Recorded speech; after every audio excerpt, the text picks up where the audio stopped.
అనగనగా ఒక ఊరి చివరన దట్టమైన అడవి ఉండేది. ఆ అడవి మధ్యలో ఒక వింతైన చెట్టు ఉండేది.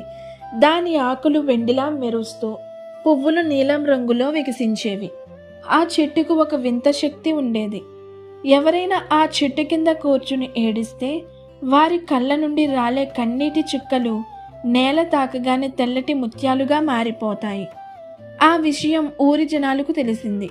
మొదట తమ బాధలను చెప్పుకుంటూ ఏడ్చిన జనం మెల్లమెల్లగా ఆ ముత్యాల మీద ఆశతో కావాలని ఏడవడం మొదలుపెట్టారు.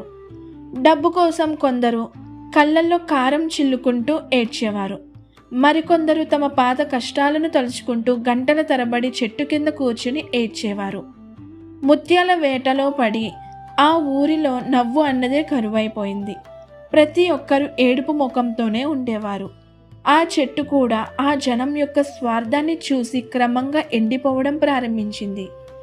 అదే ఊరిలో చిన్మయ్య అనే ఒక చిన్న పాప ఉండేది.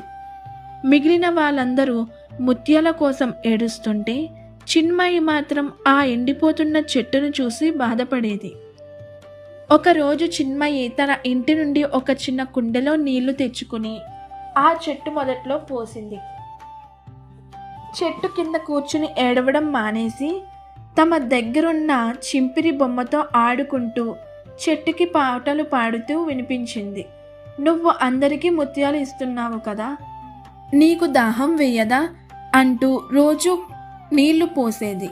చిన్మయి నవ్వుతుంటే ఆ చెట్టు ఆకులు చిన్నగా కదిలేవి. ఒకరోజు ఊరి జనం ముత్యాల కోసం చెట్టును గొడ్డలితో నరకడానికి సిద్ధమయ్యారు. ఏడిస్తే ముత్యాలు రావట్లేదు, కనీసం దీన్ని కొమ్మలైనా అమ్ముకుందాం అని వారు అనుకున్నారు. అది చూసి చిన్మయి భయంతో చెట్టును గట్టిగా కౌగిలించుకుంది. ఆశ్చర్యకరంగా ఇప్పటి వరకు ఎండిపోయిన ఆ చెట్టు ఒక్కసారిగా చిగురించింది.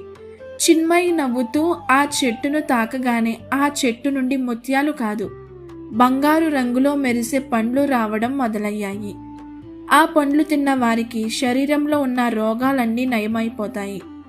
మనసులో ఉన్న ద్వేషం పోయి ప్రశాంతత కలిగింది. అన్నిటికంటే ముఖ్యం, ఆ పండు తిన్నవారు జీవితాంతం ఆకలి దప్పికలు లేకుండా ఆరోగ్యంగా ఉండగలిగే వరం పొందారు.